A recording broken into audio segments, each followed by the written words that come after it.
Bueno, pues saludos. Tenemos una oportunidad con Eduardo Ariza para conversar acerca de la película de Steven Spielberg, Lincoln, del año 2012. Puedes Un pla- introducirte. un placer, buenas tardes. Pues nada, no es que yo sea tampoco muy cinéfilo, pero gracias por invitarme a este espacio en tu canal y comentarlo. He de decir que, bueno, me dejaste elegir a mí la película, así que nada, cuando quieras empezamos con con el comentario.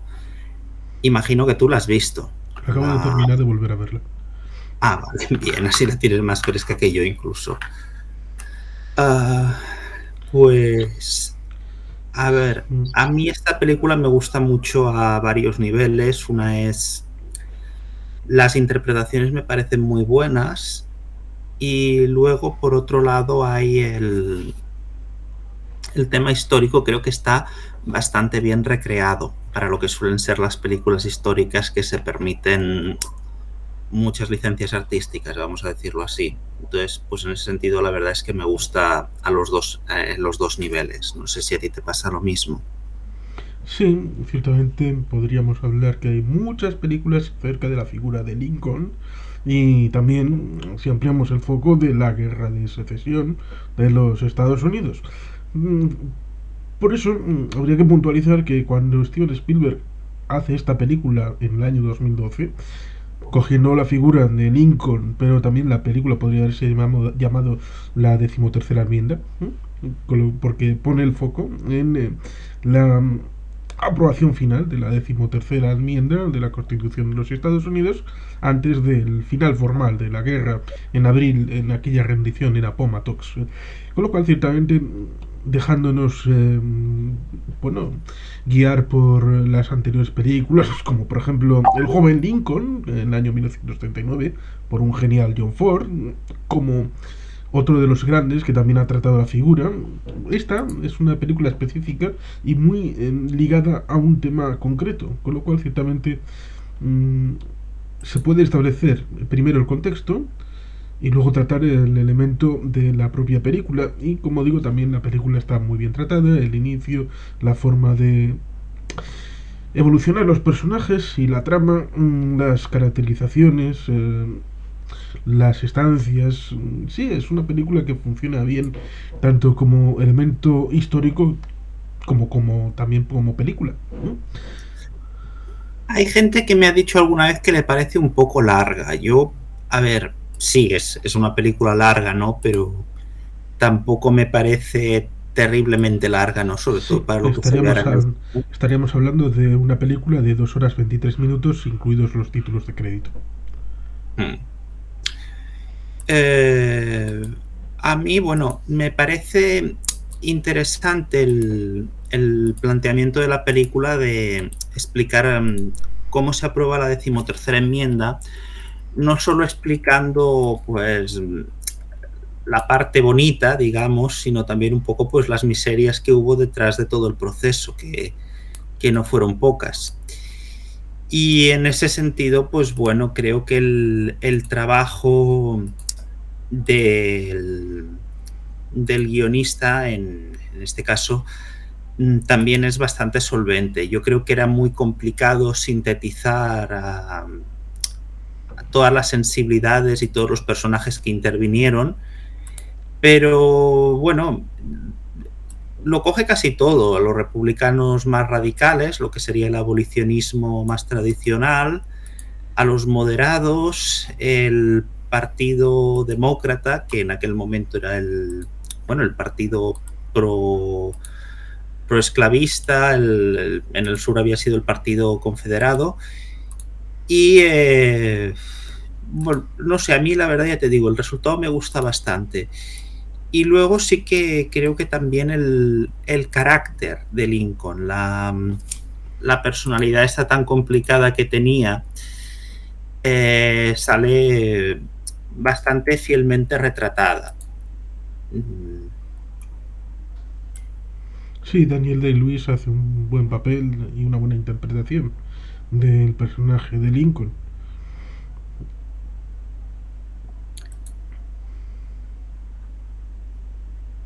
Y luego, otra cosa que creo que también es de agradecer es que siendo una película, digamos, con la guerra de telón de fondo, tampoco abusa de las escenas bélicas, ¿no? No sé cómo... creo que en la película escenas de batallas prácticamente solo se ve una al principio y luego la rendición final de tal, pero que bueno, que allí propiamente tampoco se pegan tiros. Hay en tres momentos. Uno cuando está terminando el inicio de la batalla y desfilan los soldados delante de Lincoln. Vemos primero a dos soldados negros y después se le juntan dos soldados blancos, que son los que inician el discurso de Gettysburg a recitarlo.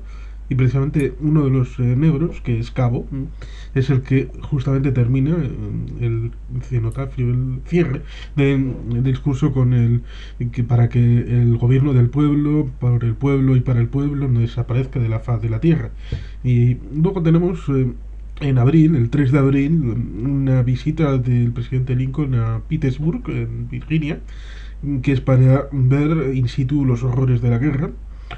Y luego ya al final, cuando vemos la casa de Appomattox, donde es curioso, yo creía que podía haber sido Martin Sheen, como en la película de la batalla de Gettysburg fue él el que interpretó el papel del general Lee. Podía haber sido un bonito guiño el haberle puesto ahí, pero bueno, es otro. Cuando acerca la cámara ves que es otra persona y está ahí la rendición frente a las tropas del general Ulysses Grant.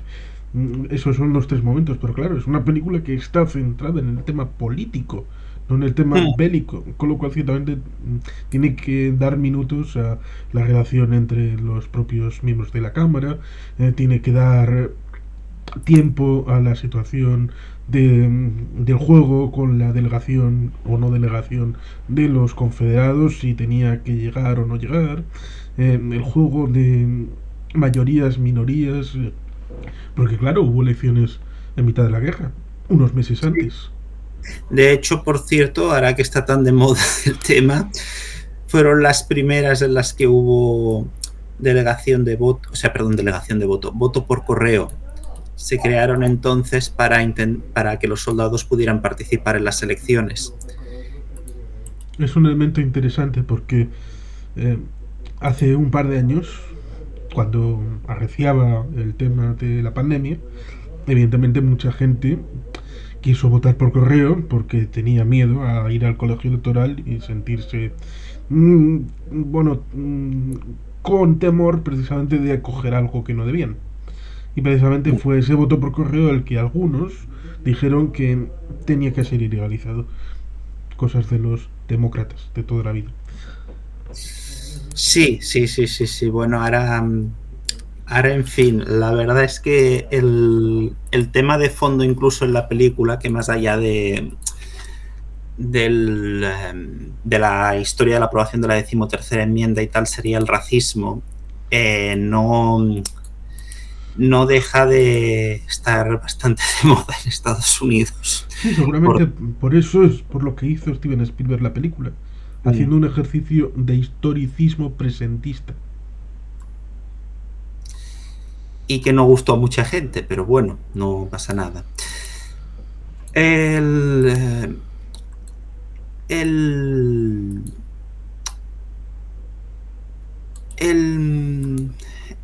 Otra cosa que a mí, mira, me parece interesante de la película es cómo explican el asesinato, porque en ese momento Spielberg pone la atención en el niño, en el hijo de Lincoln, en el hijo pequeño que no está en el palco presidencial con sus padres, sino que está, digamos, en las primeras filas con el que es el mayordomo de la familia. Y en ese momento entra alguien en el escenario y dice que el presidente ha sido disparado. Creo que es bastante imaginativo y además le da un toque muy humano a lo que no deja de ser, pues eso, la muerte de un señor que, al margen de ser presidente, pues era padre, era marido, etcétera. Y además creo que el niño está en otro teatro. Ah, sí. Ah, Sí, porque dice que el que sube al escenario dice, el presidente ha sido disparado en el Teatro sí. Ford. Ah, ¿Mm? Tú no dices en qué teatro ha sido disparado si estás en ese mismo teatro. vaya, pues bueno. Vaya, pues gracias. Siempre había pensado que Mm. estaba en el mismo sitio. De todas formas, sí que, bueno, así tiene sentido, porque entonces el otro no sale, que el que disparó a Lincoln subió al escenario, dijo Sí, algo que nadie entendió y luego se fue. sí, se suponía que era Sic Semper Tyrannis. Así Ah, siempre con los tiranos. vale, vale. Muy original. Eh, Muy y shakespeariano. sí, sí, sí, sí.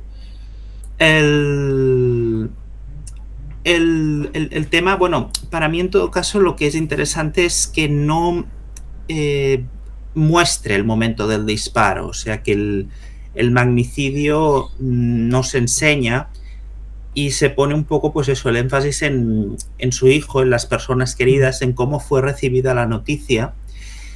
Si es verdad que, a ver, me habría gustado que, que se viera un poco toda la escena, porque de hecho el plan original no era solo matar a Lincoln, sino matar a Lincoln, al vicepresidente y al secretario de Estado. El vicepresidente nunca llegó a sufrir un atentado y el secretario de Estado fue apuñalado por la noche en su dormitorio con tan buena fortuna que no que sobrevivió. Y siempre he pensado que ese es un momento poco estudiado bueno, de la conspiración para el asesinato y tal, y creo que igual se le podría haber sacado en la película, pero también entiendo que era muy...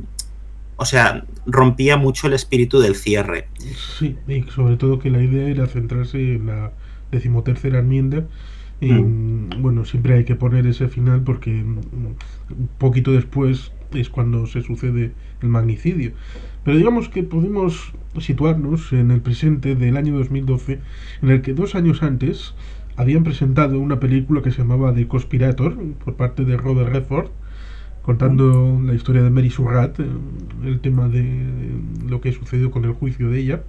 Y seguramente, no sé si influyó, ¿no? O es una coincidencia, dado que, podríamos decir, dado que hace 2 años ya hemos visto toda esa parte, podemos hacerlo de manera sintética en la nuestra y que la gente que puede una curiosidad pues se puede ir a la de Robert Redford a ver toda esa parte de cómo se ejecuta el magnicidio, de luego cómo apresan a la gente, les meten en el fuerte, hacen el juicio, que era lo que hacía de Conspirator, que como digo era una película de 2010, de 2 años antes. Sí, sí. Y una cosa que no sé si tú como historiador echaste de menos o no, yo sí que la he hecho un poco, es el famoso vicepresidente Johnson, que yo siempre digo en broma que el presidente que se presentó en 1860 murió asesinado y su vicepresidente se llamaba Johnson, y el de 1960 murió asesinado y su vicepresidente se llamaba Johnson, con lo cual Mm. al del 2060 igual que vigile el apellido del vicepresidente. Pero bromas aparte, eh, siempre me hubiera gustado ver un poco la relación entre Lincoln y su vicepresidente, aunque, pero un momento que... Sí, que puedo aprovechar para decir que una curiosidad, y es que cuando veo la película 13 días de Roger Donaldson sobre el acontecimiento de la crisis de los misiles, siempre echo de menos también eso. Echo de menos, vale, veo mucho Kennedy, veo mucho McNamara, veo mucho Major Bondi, veo mucho de los líderes de la Casa Blanca, pero siento la falta de el señor Lyndon Baines Johnson, lo cual es curioso porque técnicamente aparece acreditado y aparece en la película, pero yo nunca, y la he visto un montón de veces, nunca me fijo en el personaje del presidente futuro Johnson, Hmm. lo cual es culpa mía seguramente. Yo ya te digo, aquí tenía, es que te lo quería enseñar, el Hmm. libro de Team of Rivals, que es en el que está basado Sí. gran parte de la película. La relación entre Lincoln y su segundo vicepresidente, porque en el primer mandato tuvo un vicepresidente republicano, Hamlin, y en el segundo le ofreció el puesto a un demócrata de Tennessee, Johnson, un poco para escenificar la idea de reconstruir el país, rehacer puentes y tal. Y bueno, la relación entre ellos tampoco parece que fuera muy fluida. De hecho, pensemos que hasta ese momento el vicepresidente seguía sin tener un rol muy específico, y es verdad que ya había habido 2 presidentes fallecidos en cargo, me parece, pero bueno, yo sinceramente creo que Lincoln nunca esperó ser sucedido por Johnson. Y ya te digo, no sé muy bien si quizás aquí habría que ir un poco a las licencias literarias o no, pero me imagino que la relación entre ambos dos debía ser bastante mala o bastante tirante, porque Johnson en muchos sentidos es el anti-Lincoln. Sí, estas cosas pasan cuando la única responsabilidad constitucional que tenía era respirar y que sus patatas siguieran latiendo. De momento, hasta prácticamente la segunda mitad del siglo XX es cuando empieza poco a poco a adquirir ciertas responsabilidades la figura del vicepresidente. Con lo cual, ciertamente, se podía jugar a eso, a coger a alguien que completara la fórmula a la hora de generar un momentum en el día de las elecciones, en el que una masa de gente sumara fuerzas, y luego ya, si te he visto no me acuerdo, y si no pasas por el despacho Oval, pues mejor. Así que, bueno, te veo cuando cerremos el mandato y ya está. Más o menos esa podía ser la idea, por lo menos del que estaba por encima en la fórmula. El de abajo, evidentemente, quería, hombre, dame algo. No voy a estar haciendo crucigramas y sudokus toda la legislatura. Bueno, pero sí, bueno, incluso fíjate que al principio, quitando el caso del presidente Adams, que sí que había sido el vicepresidente de Washington, y Jefferson fue el vicepresidente de Adams, lo que pasa es que entonces el sistema era distinto. El segundo, no había ticket. El que era el número 2 en votos, o sea, el jefe de la oposición, se convertía en vicepresidente. Pero realmente la primera década, digamos, el puesto que se consideraba para el sucesor era el de secretario de Estado y no el de vicepresidente. Los vicepresidentes pasaban sin demasiada pena ni gloria por allí. Y bueno, en ese sentido es así. De todas formas, el caso de Johnson, yo ya te digo, siempre he echado de menos pues verlo un poco en las películas de Lincoln. Y si me apuras, yo creo que es un personaje que merecería una película, porque, por ejemplo, es el primer presidente que sufre un impeachment. De hecho, es el que más cerca ha estado de perderlo. Hasta ahora, para la gente que nos esté siguiendo, solo hay 3, Trump, Clinton y Johnson. Y Johnson salvó la cabeza por un voto. Entonces, bueno, ya te digo. Sí, también entra en funciones el contrafactual. ¿Qué hubiera pasado si hubiera ganado el impeachment y eso tal vez hubiera derivado en un régimen parlamentario? ¿Tú crees? Es una opción. Bueno, pero a ver, entonces... Al haber adquirido el Congreso más capacidades a la hora de haber vencido, haber tumbado el poder ejecutivo, habrían asumido que ellos tienen la capacidad de dar y quitar poder a la Casa Blanca, con lo cual tal vez ese giro hubiera significado una evolución en favor de una subsumisión, como sucede en los regímenes parlamentarios, de que al fin y al cabo el presidente es elegido por el poder legislativo cuando este se ha producido, con lo cual igual habría acercado el modelo estadounidense del momento un poco hacia tintes más parlamentarios, o tal vez no, es una posibilidad simplemente. No, bueno, yo siempre, a ver, en realidad si lo pensamos en frío, en principio, si todo hubiera salido normal, el speaker de la Cámara de Representantes se habría convertido en presidente. No sé hasta qué punto eso habría introducido un cambio de sensibilidad en la presidencia o no. También, bueno, no sé hasta qué punto habría sido, pues eso, un presidente muy interino, porque yo creo que los republicanos ya tenían bastante claro que querían presentar a Ulysses Grant en la presidencia a la Casa Blanca. Pero bueno, en fin. Que será un poco lo que pasará en el año 52 cuando presenten a otro líder de una guerra, en este caso a Eisenhower. Sí, lo que pasa es que Grant lo hizo bastante peor que Eisenhower, pobre. No, pero bueno, está bien, está bien. A mí lo que sí me parece que tiene mérito en la película es un poco la idea de que la historia oficial de los Estados Unidos, muchas veces también para tapar el conflicto presente, había presentado la guerra civil como una guerra por la libertad de los esclavos y tal, y te das cuenta de que ese no era en absoluto una prioridad para todo el mundo, ni era realmente un problema de fondo. En ese sentido, pues bueno,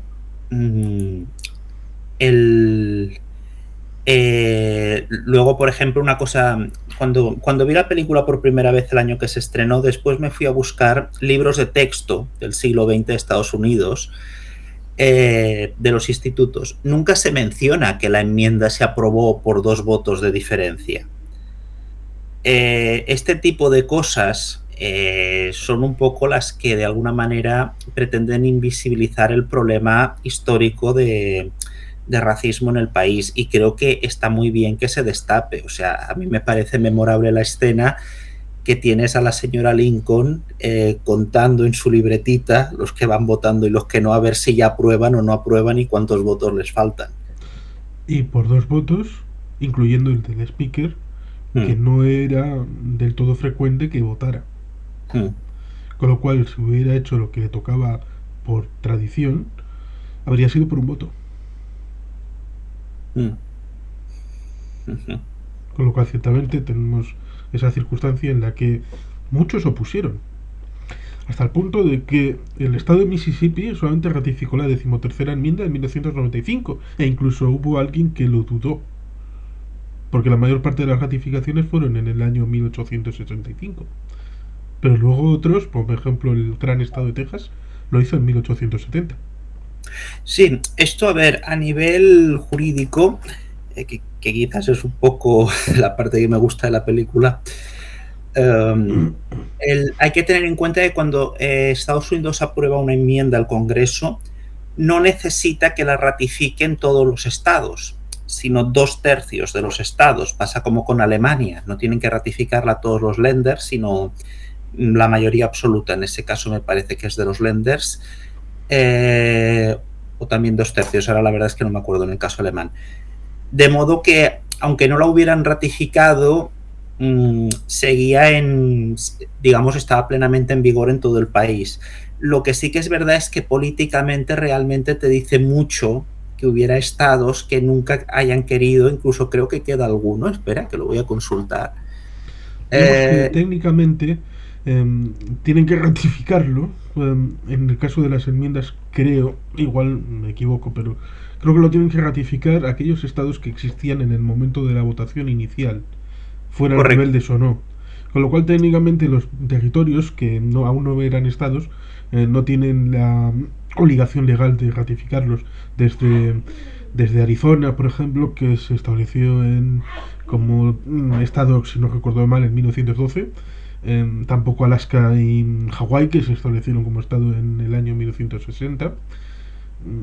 Y a partir de ahí, pues otro montón que eran territorios en la zona del medio oeste. Sí, pero ya te digo, la enmienda como tal, basta con que la ratifique una mayoría de 3/4 partes del país para que quede aprobada. En el tema de los estados rebeldes, ahí es verdad que se jugó un poco a quién aprobaba y quién no, pero, o sea, quiero decir, así, tenían que contar o no tenían que contar para llegar a esa mayoría, pero en principio con Tennessee y Luisiana ya llegaron. Y actualmente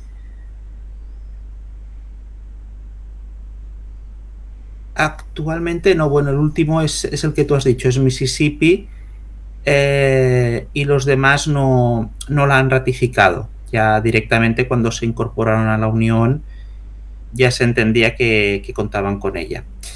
Y mira, no solo Mississippi, sino Kentucky se esperó hasta el 76 también para aprobar la enmienda. Entonces, bueno, quiero decir que eso también te dice mucho. Hay que decir además que esta enmienda era necesaria porque el Tribunal Supremo de los Estados Unidos había pasado varias sentencias que habían destruido el status quo que había en la esclavitud. O sea, para entendernos, en aquel momento había los estados esclavistas y los estados no esclavistas y llegaron a lo que se llamó el compromiso de Kansas, que era la línea divisoria. Al sur de esta línea puedes hacer estados esclavistas, al norte no.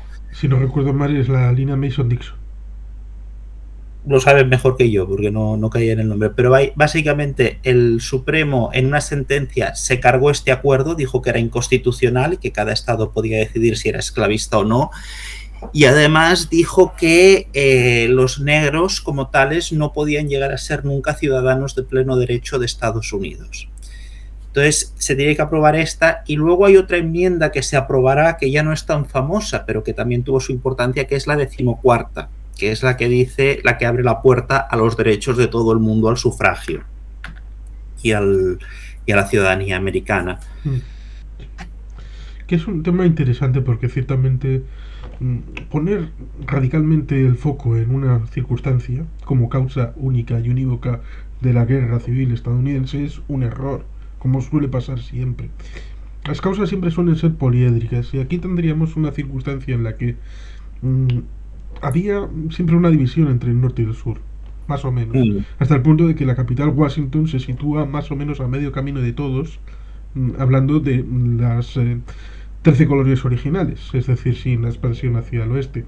Tenía un lugar sin que fuera una capital en el norte, como podría haber sido Nueva York, la capital natural. Tampoco era Filadelfia, que tuvo su momento, y para que se sintieran un poco más integrados los del sur, precisamente se situó en un lugar extraterritorial de ninguno de los 13 estados originarios. Pero ciertamente tenemos esa situación en la que el norte va despegándose del tema de la necesidad de esclavos a la hora de generar economía, de generar PIB, pero el sur, en principio, sigue teniendo, aunque no todo el sur, claro, porque ahí hablar del sur como algo homogéneo, porque no sería lo mismo Luisiana que Arkansas, que Alabama, que Georgia, que las Carolinas, no sería el mismo marco que Tennessee. El Valle del Tennessee es distinto que una plantación en Nueva Orleans, con lo cual ciertamente también habría diferencias, pero en general tenían la idea de que tenían la posibilidad de tener esclavos. Y es curioso porque si la cosa hubiera ido de natural, pues habrían acabado con el tema de la esclavitud, pero una invención para la propia agricultura generó la posibilidad de tener plantaciones expansivas que necesitaban de mucha mano de obra. ¿Y qué iba a ser? Pues esclavos. Y eso en el profundo sur hubo esta explosión de economía y digamos que necesitaban. ¿Qué pasa? Pues que evidentemente cuando tenemos el norte que no necesita ya esclavos y el sur que en principio necesita proteger esta circunstancia, va de poder. Los estados del norte pueden más que los estados del sur a la hora de decidir las políticas comunes. Los del sur tienen la capacidad suficiente para generar masa crítica de toma de decisiones. Claro, los estados del sur iban perdiendo capacidad demográfica, con lo cual eso significaba, como todo el mundo debería saber, en la Cámara de Representantes y en el Senado no, pero en la Cámara de Representantes sí, demográficamente se distribuyen los escaños por población, con lo cual evidentemente a estados más poblados, mayor capacidad. Si los estados del sur pedían por población, entonces los estados del sur tenían menor palanca para decidir las políticas y claro, se sentían discriminados. Y esto generó una ola de indignación que, como no pudieron directamente a través de Washington tomar el poder, dijeron, pues nos vamos. Hacemos como hizo las 13 colonias originarias y montamos nuestro propio chiringuito. ¿Dónde está la circunstancia curiosa que permitió hacer esto? Pues porque las elecciones son el primer martes después del primer lunes de noviembre, pero la toma presidencial era el 4 de marzo. Luego con Roosevelt se cambia del 4 de marzo al 20 de enero, porque evidentemente las comunicaciones han evolucionado. Pero desde el momento en el que Lincoln es elegido en parte porque los demócratas fueron divididos, porque de haber ido unidos, eso seguramente lo puedes explicar tú bastante mejor, pero digamos que tenemos esa circunstancia en la que desde noviembre hasta marzo, en esos 5 meses, los suristas dijeron, esta es la nuestra. Y a diferencia de los catalanes, dijeron, vamos a tomar todas las instituciones y vamos a tomar el control de todo el sur. Controlaron las vías férreas, controlaron las instituciones, controlaron los puertos, controlaron absolutamente todo y controlaron también los fuertes, excepto uno, el de Savannah, donde dispararon y fue el formal inicio de la guerra. Pero digamos que tenían el control pleno del territorio, con lo cual evidentemente cuando se encontró con el panorama el señor Lincoln cuando entra en funciones, lo único que queda es ir a la guerra. Sí, en ese sentido, por cierto, también otro personaje que igual también daría para una película es Buchanan, el predecesor de Lincoln. Sí, el que dejó hacer. Exacto, porque no tiene ningún desperdicio el último mensaje que da al Congreso como presidente, que es este discurso que hace cada año a las cámaras. Que supongo que se podría titular de ahí os lo dejo. Sí, porque en un momento dado se ve que dijo textualmente o casi textualmente algo así como la secesión es ilegal, pero no puedo hacer nada para impedirla. Y fue claro, ¿cómo que no puede hacer nada para impedirla? O sea, y sí, bueno, fue y eso evidentemente ya es la guinda del pastel de no haber abordado el problema a tiempo. Solo le faltó añadir que lo haga el paleto de Illinois. Sí, eso también estaba bien. Otra cosa curiosa, por cierto, es que, claro, eso ya excede los márgenes de la película, ¿no? Pero ya que lo has mencionado, otro tema que estaría muy de actualidad sería el tema de las mentiras en campaña electoral, porque Lincoln declaró varias veces en campaña electoral que no iba a privar a los sureños, y lo decía con estas palabras, de su propiedad, que no les iba a quitar los esclavos. Él lo que quería era, digamos, volver al acuerdo al pacto de Kansas, y que en un momento dado, conforme fueran creciendo los estados de mayoría no esclavista, lentamente se pudiera abolir la esclavitud. Sí, que precisamente ese fue el problema, porque fueron entrando estados y en principio los del sur de la línea Mason-Dixon eran esclavistas por pelotas. Y los del norte de esa línea eran antiesclavistas por pelotas. El problema vino en California. Y cuando California quiere entrar en la Unión, se declara antiesclavista. Y dice, no, aquí te toca. No, me importa un huevo. No, eso no voy a aceptarlo. Y entonces el tema en ese tema, pero que digamos que Lincoln nunca pretendía hacer una rápida abolición de la esclavitud ni nada, precisamente porque le daba miedo que estallara una guerra en el país. Y durante la campaña electoral los rivales de Lincoln se dedicaron a difundir la idea de que en cuanto llegara al poder iba a liberar a todos los esclavos y sí, les iba a dar... se dice que son como 4 millones en el sur. Sí. Y claro, y que los iba a hacer libres y que iba a acabar con el sur y tal. Y el hombre estuvo incluso en su toma de posesión, en el discurso de la investidura, lo repite, que no hay ningún motivo para temer, que él no pretende liberar a los esclavos de manera inmediata. Y aún así, pues bueno, pues no le hacen caso. Y ya te digo, me parece un detalle interesante de ver un poco, pues, el riesgo que a veces tienen las mentiras, ¿no? El querer acusarlo de esto, seguramente con la intención primera de derrotarlo en las elecciones, de conseguir que el sur fuera más unido a las elecciones. Y bueno, en definitiva, al final, una cosa acaba llevando a una de las guerras civiles con más muertos que se recuerdan en la historia, porque además la guerra civil americana, pese a que el armamento, pues evidentemente no podría competir con el de las guerras del siglo XX, fue de muchísimos muertos, de muchísimas bajas humanas. Sí, porque estamos hablando de una guerra de 4 años. Y en 4 años da el ingenio para muchas cosas, ya sea en el mar, con los primeros acorazados, con el arma submarina, haciendo algún pinito por ahí, con las ametralladoras. Y luego también se ve esto en la película Cold Mountain, si no recuerdo mal, el hacer una excavación debajo de las fortificaciones ya al final de la guerra y poner una mina y volarla desde abajo.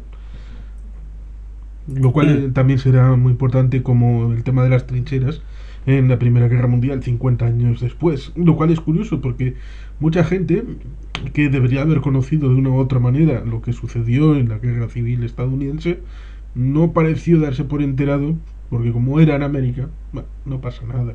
Pero muchas de las cosas que se aprendieron allí tienen aplicación en el frente occidental en la Primera Guerra Mundial. Bueno, de hecho, cuando Estados Unidos entró en la Primera Guerra Mundial, quiero decir, le llamó la atención el poco conocimiento que ambos bandos parecían demostrar de los errores o de los fracasos tácticos que el ejército de la Unión había tenido en muchos escenarios durante la Guerra Civil.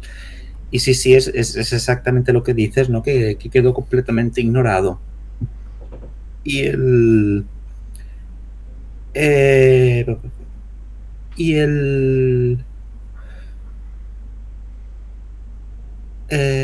Aran, perdona, me he quedado en blanco, disculpa. ¿Cómo se llegará?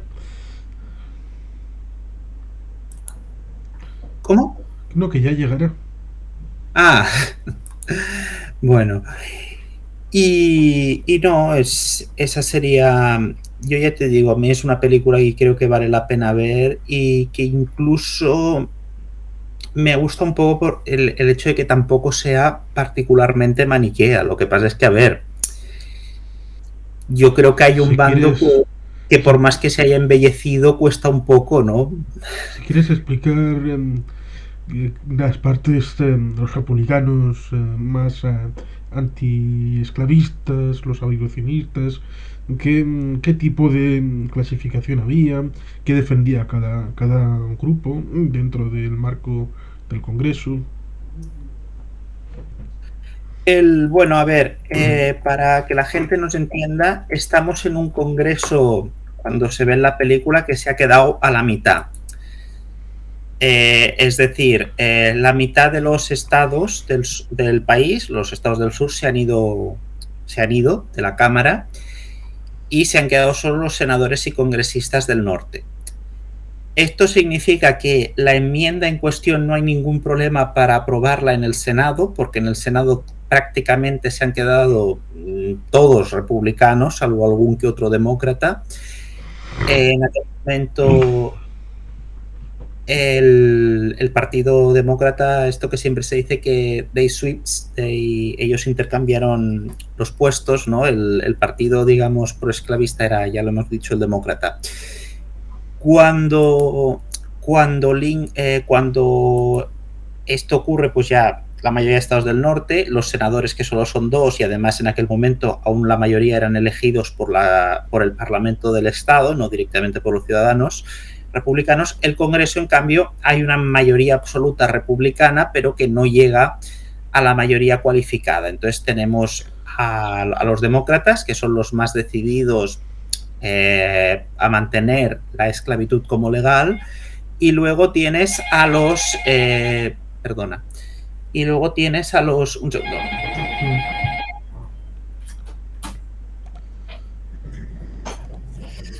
Ya está, perdón, luego devuelvo la llamada.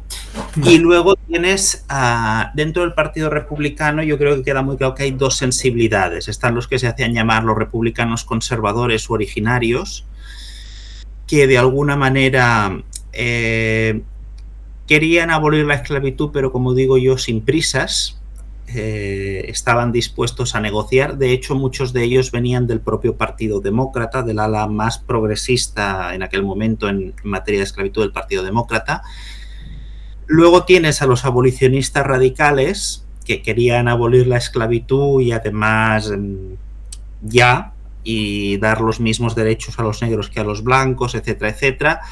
Y luego tenías al grupo de en medio, que quizás es el grupo que menos se muestra en la película, pero que ahí tenías sensibilidades muy heterogéneas. Por ejemplo, tendrías gente que estaría dispuesta a que tras un tiempo los negros se pudieran integrar con los blancos, etcétera, etcétera. Y luego tendrías gente que era más partidaria del famoso plan de Liberia. No olvidemos que Liberia es comprada al Imperio Británico por Estados Unidos con el propósito de, bueno, el plan original era ofrecerle a los americanos negros la posibilidad de volver a África, porque Sí que es un elemento interesante porque la capital se llama Monrovia por el presidente James Monroe. Y es curioso porque toda esa población negra estadounidense de origen es la que genera las élites en ese país hasta la década de los años 80. Y fue una sublevación precisamente la que genera una guerra civil para extirpar ese... es curioso pensar en estos términos porque eran una élite de antiguos esclavos trasplantados que se veían como algo ajeno por parte de la población local, por llamarlo de alguna manera. Con lo cual es un tejemaneje que no muchas veces se explica. Sí, sí. Lo que pasa es que hay que decir que, bueno, en el caso de las élites que se forman, eso primero es porque, a ver, Liberia, con todas las comillas que le queramos poner, fue durante mucho tiempo una colonia americana, es decir, era un puerto franco para los americanos en África y no se desentendieron del gobierno y de la población. O sea, el tema de que allí se hablara inglés, por ejemplo, les interesaba, tener, pues ya te digo, algún tipo de satélite allí, pero una consecuencia natural de que los afroamericanos que fueron allí se convirtieran en la élite, además de estas injerencias políticas, era, por ejemplo, que eran los alfabetizados, los tal, o sea que se forma realmente una barrera de clase muy difícil de superar. Por otro lado, también creo que es interesante entender que el proyecto era un fracaso, que la mayoría de personas afroamericanas no querían volver, entre comillas, a África. Llevaban allí tantas o más generaciones en el Nuevo Mundo que los blancos y no tenían ningún interés en irse a un continente que ni siquiera conocían. Y bueno, ya digo, en ese sentido creo que es interesante ver el fracaso del proyecto original, que era de una parte del abolicionismo que era racista, porque luego un problema de fondo que había cuando antes has hablado del antagonismo entre norte y sur, esto es lo que quería decir, que se me había olvidado. El norte, que se estaba industrializando, necesitaba durante un tiempo medidas proteccionistas para poder competir con la industria inglesa, para no verse hundido en su propio suelo por la industria inglesa. Mientras que el sur, que se dedicaba a la exportación de algodón, necesitaba todo lo contrario, o sea, una economía abierta. Exacto, todo sin ningún tipo de arancel, etcétera. Y que eso también, pues, fue uno de los motivos que dispara la tensión. Pero luego había mucha gente que quería en el norte, digamos, proteger esta industria y tal, pero que no le tenía ningún tipo de simpatía a los negros en su país.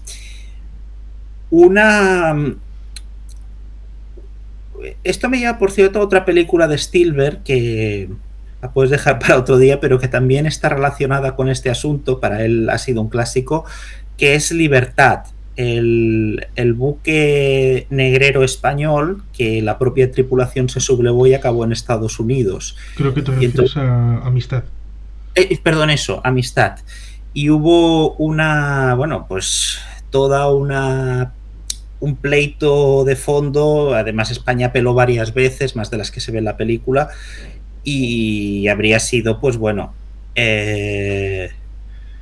sí, se suele decir por parte de algunos historiadores acerca de la película Amistad, acerca de que el asiento de negros en realidad estaba consignado en el Atlántico a los británicos y en menor medida a los portugueses. Y se pone el tiro en la película a un barco español cuando era algo minoritario dentro del marco general. pero ciertamente parece que está relacionado de fondo, porque ahí también se ve a los Adams y al señor Van Buren en Sí, aquella película, como presidente de Estados Unidos. sí, Que sí. normalmente cuando se habla del presidente Van Buren es para hablar de su vajilla, de la vajilla ¿De? Van Buren. Ah, Es el mejor recuerdo que ha dejado. bueno, no está mal. Hay otro también por esos años, bueno, el casi inmediato, no, perdón, no.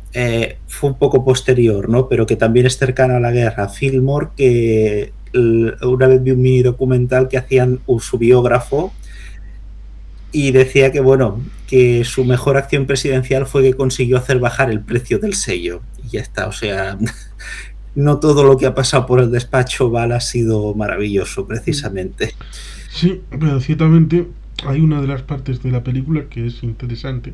Bueno, en general es interesante, pero digamos que para entender la visión contrapuesta de por qué cuando la familia Blair quieren imponer a una negociación con el sur, con Jefferson Davis y con el vicepresidente como enviado en esta delegación que le hacen un poco de mareo por el estado de Virginia, de vete para aquí, para allá, entreténmelos, Grant, un poquito, porque tengo que hacer lo de la enmienda y todo esto, dice claramente, no podemos entender el sur como un estado independiente, como una nación aparte, como dos naciones en guerra, porque eso significaría estar hablando de igual a igual como si hubiéramos reconocido la independencia previamente.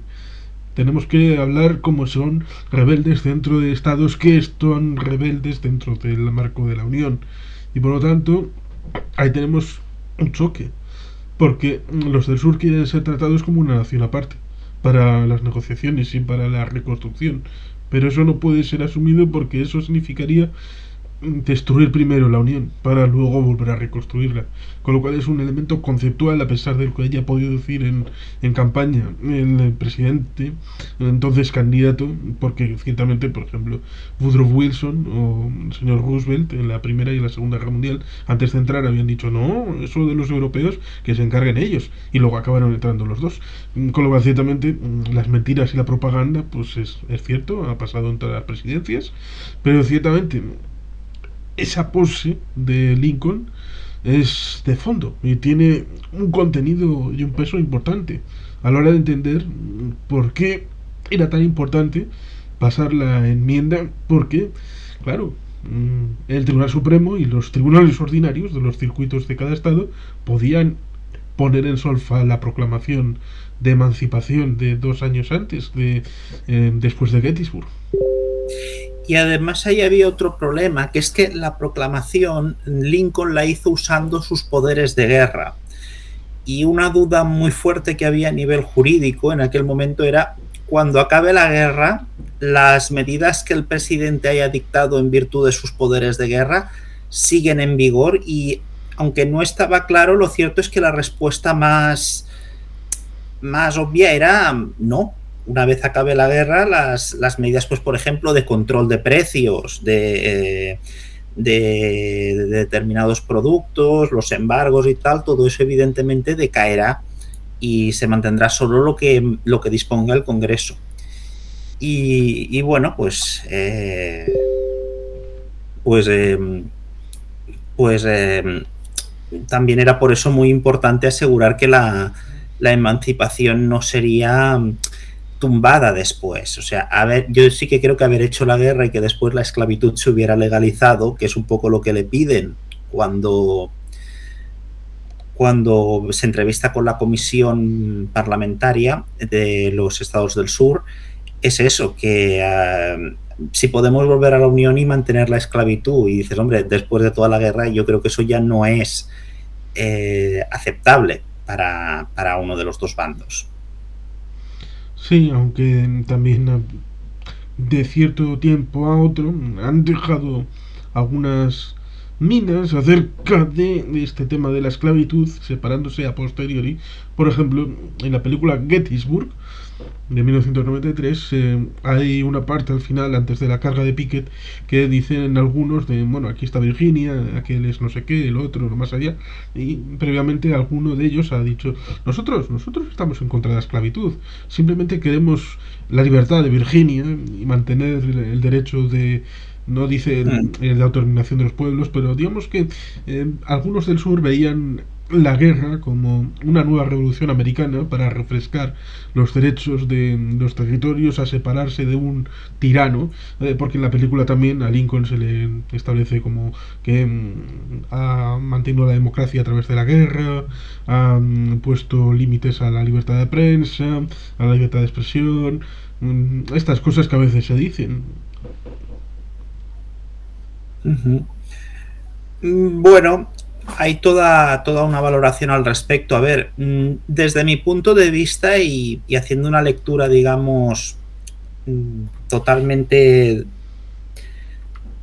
en perspectiva, digamos, desde la fecha actual, yo, por ejemplo, nada de lo que Lincoln hizo durante la guerra, desde ampliar los plazos de detención sin habeas corpus a prohibir determinadas publicaciones en prensa, me parece que quedan más o menos justificadas, incluso te diría yo, más amparadas legalmente de lo que a veces se dice, teniendo en cuenta el contexto de que estás intentando que sobreviva el gobierno y el país de alguna manera.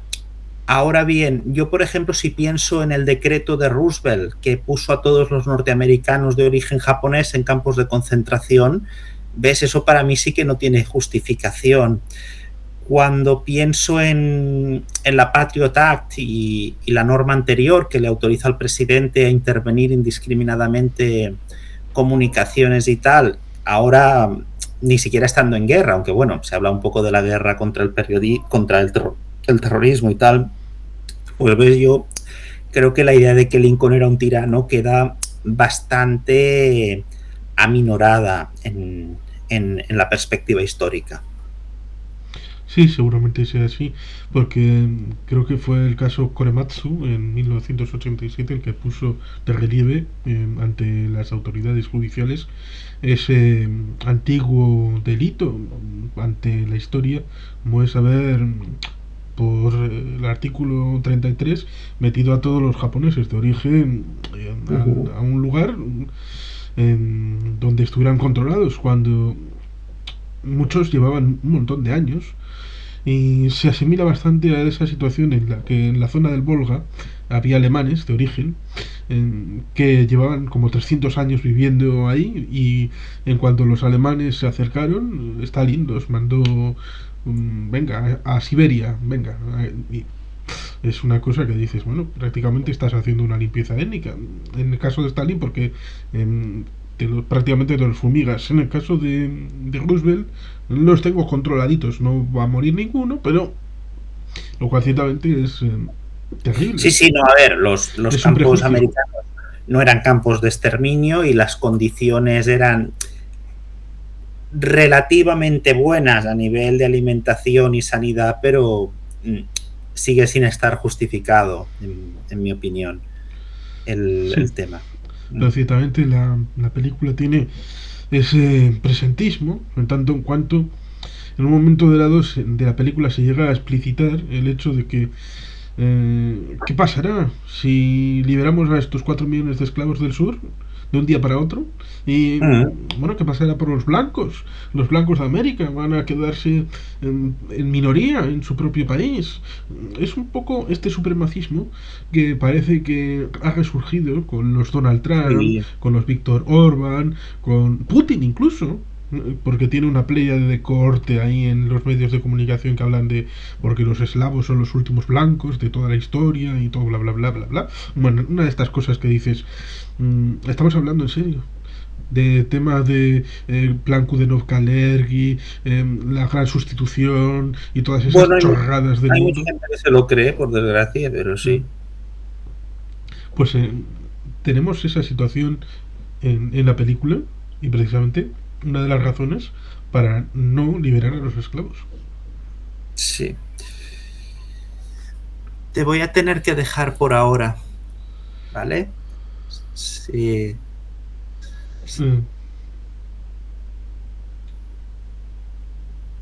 Llevamos una hora hablando.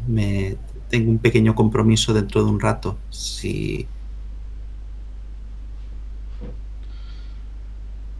Perdona, no sé, te pilla muy bueno, de digamos que improviso. hay algo más que tengamos que comentar de esta película. A mí así de entrada no se me ocurre. Bueno, está el tema personal de Lincoln con la mujer y con el niño mayor. No sé si el niño mayor, porque el niño mayor es el que Willy, que había muerto. El intermedio es el que Robert, que aparece de improviso más o menos, y que lleva un conflicto porque quiere entrar en la guerra, supongo que para su currículum personal. Y luego está el más pequeño, y están las tiranteces entre el ámbito de la mujer, interpretada por Sally Field, y el ámbito de Lincoln. Y digamos que también hay esa mitología en la que, digamos, que Lincoln se acotaba con hombres, y no necesitarlo ni por espacio ni por frío. Estas cosas que están ahí en la historia. Sí.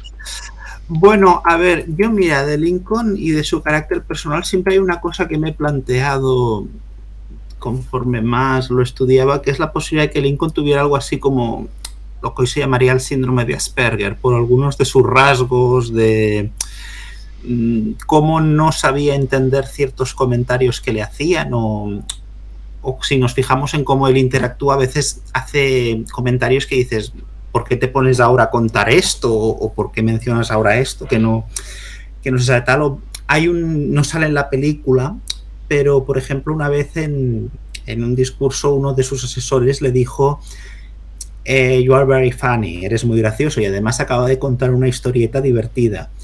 Y Lincoln se enfadó con él, le dijo que si le estaba llamando payaso o algo así. O sea, tenía este tipo de reacciones, que era una persona en algunos sentidos un poco extraña.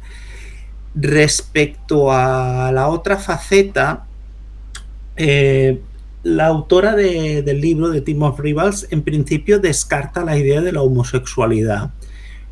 Yo no me atrevería a descartarla, quiero decir, o sea, ha sido un fenómeno, yo más que homosexual creo que quizás bisexual, por ejemplo, o esto, pero que sí que un poco, digamos, que le veo la posibilidad de que Lincoln en un momento dado tuviera ese tipo de experiencias. Estuvo, me parece que son 4 años compartiendo dormitorio con otro hombre y cama, y no sé hasta qué punto de ahí se puede argumentar una relación o no. Sí que creo que él también estuvo bastante enamorado de su mujer.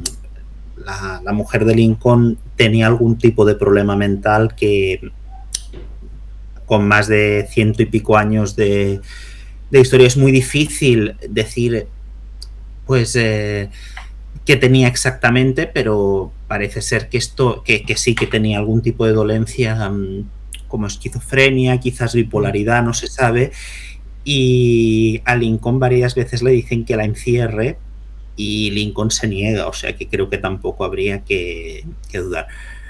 Luego es cierto que estos rumores han ido a más porque a Lincoln le gustaba mucho leer poesía, y concretamente le gustaba bastante el libro este de Hojas de Hierba ¿cómo se llama el poeta?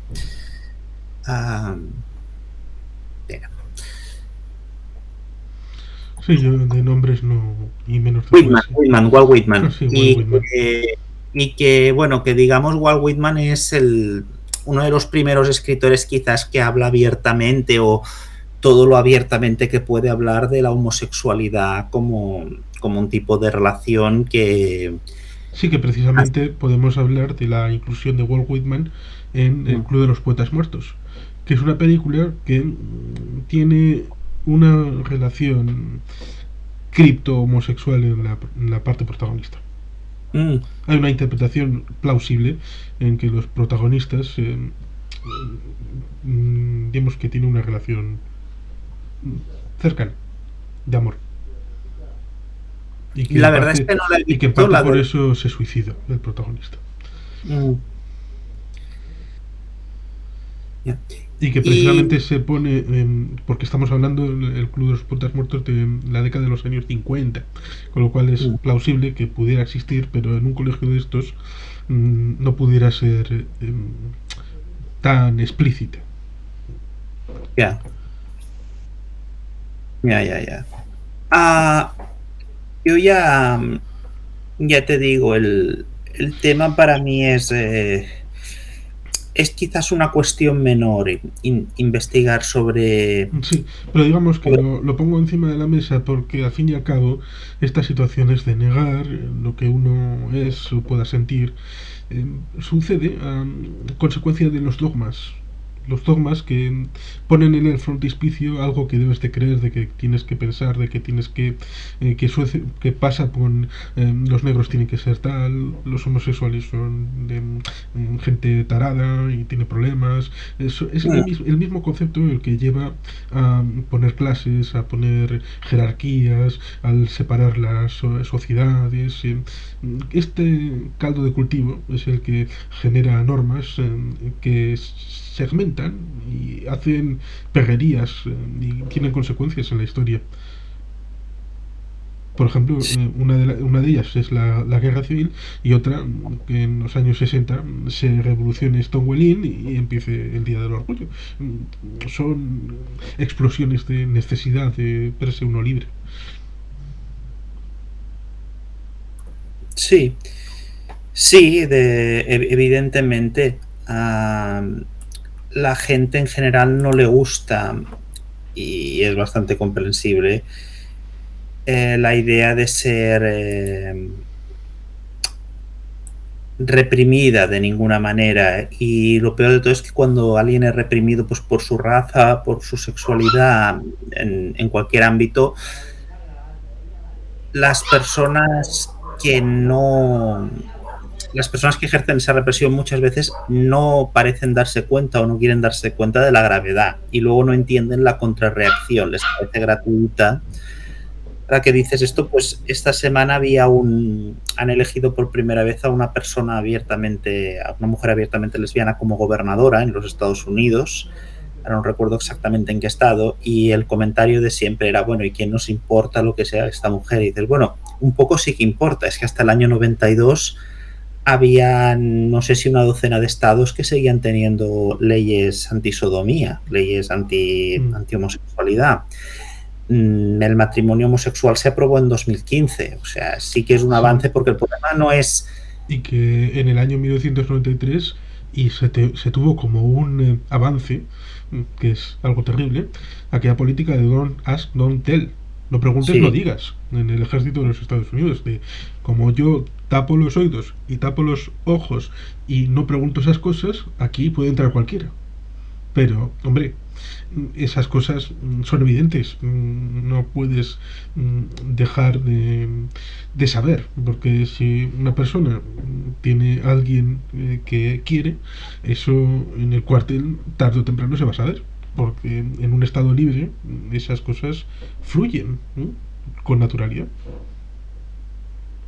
sí, evidentemente. Y además, eh, bueno, volviendo a la película, tienes Mm. el caso de este político que era el líder de los abolicionistas radicales. El señor Steven, Que, si no recuerdo mal. sí, exacto. Tommy Que, Lee bueno, Jones. que al final se le ve, pues eso, que él vivía con su teórica ama de llaves, que en realidad era pues era su mujer, era su pareja. Lo que pasa es que evidentemente no se podían casar porque el matrimonio mixto era ilegal en aquel momento. Sí, incluso un siglo después era bastante ilegal, hasta el En, punto de que uno de los avistamientos ovni encubre esta relación de dos personas que eran del sur y que cuando trataban de escapar para poder casarse en el norte, digamos que tuvieron un encontronazo en el camino y para poder cubrirlo dijeron, no, es que hemos tenido un avistamiento ovni, nosotros somos amigos, solamente amigos. Con lo cual dices, oh, fantástico, estás haciendo la mm, 314 para eludir el problema legal que podías haber tenido ya que te han pillado en un estado del sur, un camino del norte. Pero estamos hablando de eso, de los años 50, del Sí, siglo XX. sí, es bastante triste en realidad si te paras a pensarlo. Lo que pasa es que también hay que decir que no era en todos los estados, sino en algunos de ellos, en este caso, pues en Virginia. Era donde había el mayor problema. Sí, seguramente por eso, en vez de llamarle la enmienda 13 a la película, precisamente para darle protagonismo al presidente, el valor como le dicen, has ganado las elecciones, tienes el segundo mandato, puedes ser Dios, ¿para qué vas a jugar ese caudal político a esto que vas a perder? No lo Mm. hagas. Y dice, sí, es el momento, hay que hacerlo ahora y no después de que finalice la guerra, porque la gente no lo va a entender. La gente a veces no comprende por qué hay que hacer las cosas en determinado momento y cuando lo comprenderán ya será tarde. Sí, sí, sí, es, es así, vaya, básicamente sí, es así. El tema de un poquito de tener algún tipo de compromiso por las cosas, por la gente. A veces, de vez en cuando, llega algún político que lo tiene al margen de cualquier interés electoral o personal, en este caso. Bueno, Bien, yo sí. vamos a ir cerrando y recomendar la película, sin duda, ¿no? Sí, sí, sí, claro. Yo añado la recomendación que a la gente que después de ver el Lincoln esta de 2012 de Steven Spielberg, que se vean también la de 2010, la de Robert Redford, que habla de la historia de Mary Surratt, que es bastante interesante y complementario, creo, a esta historia. En fin, pues vamos a ir cerrando. Muchas gracias por la participación.